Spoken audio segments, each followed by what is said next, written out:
Hello, and welcome. My name is Devin. I'm your host. This is a podcast about rebuilding life, leadership, and faith with what's left behind. Today's episode is called Carrying Another Man's Ghost. When I was developing this episode, I thought it was going to be a lot about grief, but the further I've gotten into it, and it feels kind of appropriate for today being Memorial Day, the further I got into it, the more I realized that it's not about grief, but it's about inheritance. And I'm not talking about inheritance that you get genetically or inheritance that you get monetarily. I'm talking about the emotional things that we carry from one generation to the next. Unfortunately, some men leave. And unfortunately, some men don't get to stay. And some of us are left trying to figure out what we have to do with both. So my father, he was absent by choice. He left when I was pretty young. So I grew up with a lot of questions. I grew up with questions about myself. I grew up with questions about my dad. And I grew up with questions that you don't know how to ask when you're really young. When your father leaves, you don't just lose a person. I feel like you lose a blueprint. You lose examples, you lose guidance, you lose stability, you lose the quiet confidence about knowing that somebody's there. And the strange thing about it is that I experienced is that absence, it still shapes you. Even though the person's gone or they've left, their absence still molds you and still molds your reactions and how you respond to things. I spent a lot of years trying to understand what kind of man I was supposed to be, because I didn't really have an example. I had my grandfather. I was raised primarily by my grandparents, and up until I was about 16 or so, I bounced back and forth between my mother and father, but I never had a really clear, what should I say? A really clear picture of who or what I was supposed to look like. And I'm not saying this to rip on my father, right? Like he did the best he could with what he had, I'm sure. But even when he was there, a lot of times it's like he wasn't. And I'm sure there are folks that they can relate to that. The hard part is my dad carried a lot of anger. He carried a lot of his own demons. And I think the hardest part for me was I never really got to know the man underneath of all. And that's not to say I didn't grow up without examples. Like I said, I had my grandfather, but I also had a stepdad. He came into my life a little bit later on, and he stepped into a completely different set of circumstances, but I'll get into that. So I didn't grow up really with a good father figure. So here I am stepping into my current marriage with a completely different type of absence. My wife's previous husband, Nick, he didn't choose to leave. He died. He didn't get to stay. It wasn't his choice. And that really carries a different kind of weight. Because I'm standing now in a life that was already in motion way before I got here, right? The 10 years of just my wife and her son with the absence of a dad. There's stories, there's grief, there's milestones and memories that they created on their own without a dad. And the hard part is that everywhere I turn, there's a ripple of the man that I never met. You could tell a lot about a person by what they leave behind in other people. And it's been hard, truly. But the coolest thing about this all is, and one of the things that's really gotten me through this, has been Nick's family. his mom, his dad, his sisters, they're amazing people. They've never ever treated me like I've come to replace Nick. They did welcome me, but not as a replacement. They didn't even welcome me as an outsider, but as the man that's helping to raise their grandson and helping to raise their nephew. And it means more than I can ever say or put out there. It means more to me than I know how to express, because that kind of grace is really, really rare.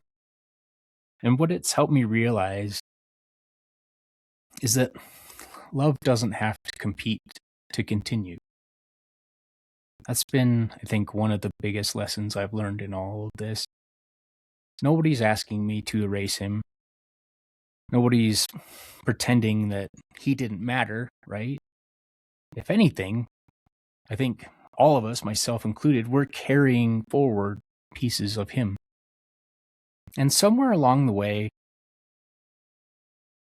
I stopped feeling like I was living in another man's shadow, and I started realizing that I'm here helping carry forward another man's love. And that weighs a lot too. So a while back, my stepson gave a speech at school, and it stopped me dead in my tracks. He let me proofread it and before he actually gave it. And he talked about what it was like never getting to know his real dad. But he constantly hears people say, "Oh, I sound just like him," or "Oh, I walk just like him," or that he reminds them of Nick. And how he described it really was poignant for such a young man. He said, I'm going to read this. It's walking through a movie set and meeting every character except your favorite. And that just, man, like, what do you do with that? You know, how do you say, hey, yeah, I get that. That's tough, man. Like, you want this one person, this one character, this one really critical part of your favorite thing, and you don't get to see it. That's crazy. It sticks with you. So here I am trying to understand what kind of man I need to become in order to live in the space that his father's left behind. So here we are at the heart of it. The strange thing is, the cool thing, I think, is we're both actually learning from that same man. Like, I'm learning from Nick just as much as my stepson is. We're just learning it differently. So my stepson is piecing together his father's identity by meeting his friends, his colleagues, his bosses. And he's asking, who was he? Who was my dad? And I'm over here asking, gosh, who do I need to be? Right? Who do I need to be to not fill the shoes or fill the gap, but to help carry that forward? And not like competition or comparison, right? Like, none of that. You'd go absolutely crazy trying to live in that constant comparative analysis. So don't, even if you're a step parent, don't compare yourself to the other parent, right? Like, even if the other parent has passed away, you're not going to take that person's place. They're always going to have a special place for that child. And that's okay. It doesn't mean that you matter any less. It doesn't mean that I matter any less. It just means that we just occupy a different spot, and that's fine. And we have to get used to that. But we have a different responsibility. If I'm being completely honest, this part has really forced me to confront a lot of things for myself too. I know what it's like to grow up with absence, but I also know what it's like and what it feels like to realize that you've caused a lot of hurt yourself. I've been divorced. I didn't get it right. And it takes two to make, it takes two to break.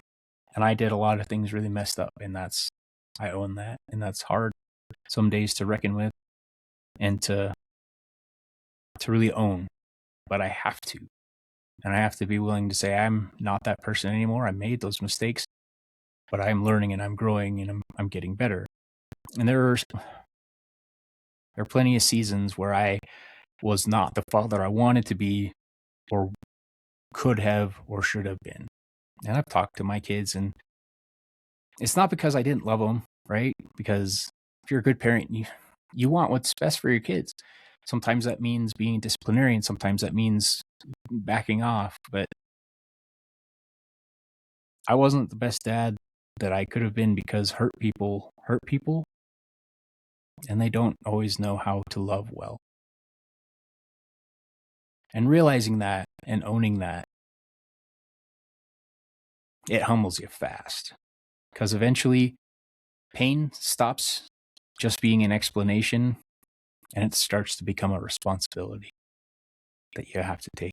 So I can't rewrite old chapters. I can't go back and undo mistakes that I made, but I can decide what kind of man I'm going to be moving forward every single day. I can stay connected. I can check in. I can listen better, right? I can pay attention more. I can own what's mine and demonstrate that to my kids, to my stepson. And I can stay present. I can stay with them in the moment and not be aloof. I don't want absence to define me or be the thing that gets passed down anymore. I'm not going to do it. Yes, I may have left, but I'm still here and I still talk to my kids every chance I get. Because I'm trying to become the man who stays. And like I said before, I have another layer. Like, I had a stepdad. I had several stepdads, but the one that ended up being there longest was my stepdad, Nick, oddly enough. And he came into a really, really bad situation himself. He married my mother when I was a lot older, 16, 17. I was angry. I was independent. I was foolish, like we all are when we're young. And I didn't want anything to do with him. I would bounce back and forth between my mom and dad, and that was hard. And then a couple, 3 years later, I was gone, right? I joined the military and I was out. So he did his best, right? He really did. I look back now and I see something that there's no way I could have seen then. I see that he really tried. And he took care of my mom all the way until she died. He did a great job. And becoming a stepdad myself, it finally really gave me some empathy to see what kind of stepdad I had. That he did his best with what he had. So we're going to move into our tool talk. All right. Tool talk for today is ownership without inheritance. All right. So one of the biggest things that I've learned is you can inherit pain without inheriting destiny. You can inherit patterns like fear, anger, avoidance, anything of that, but you don't have to be condemned to repeat them. Awareness creates choice, and healing starts when blame ends. I don't carry around the past anymore and relive it. I carry it so I can transform it. So let's let that stick with you, okay? So our step up moment. Here's the step up for this week. What kind of patterns did you inherit? Take an honest look at those things. Take a fearless moral inventory of those patterns that you want to get rid of, that you inherited from parents, grandparents, friends, whatever, that aren't healthy and aren't helping you. Take stock of those. So what hurt you? Okay. What shaped you? What keeps showing up in those reactions, those interactions, your parenting?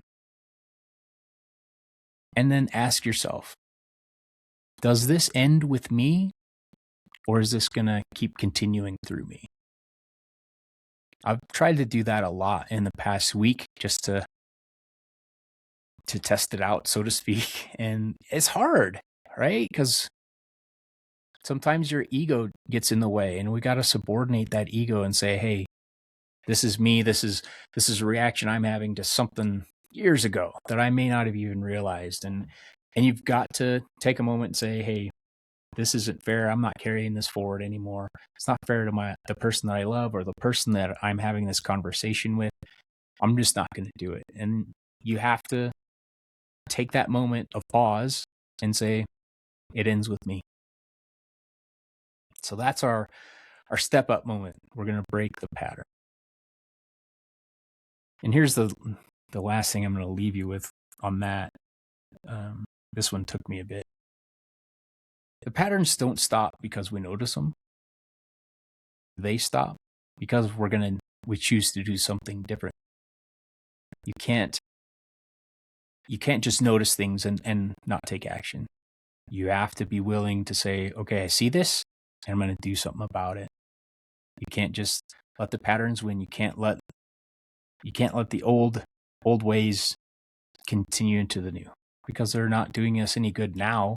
Why would we want to carry them forward? I can't change the things that happened to me. I can't change the men that came before me, but I can change what gets passed through me. And I can change what gets passed on after me.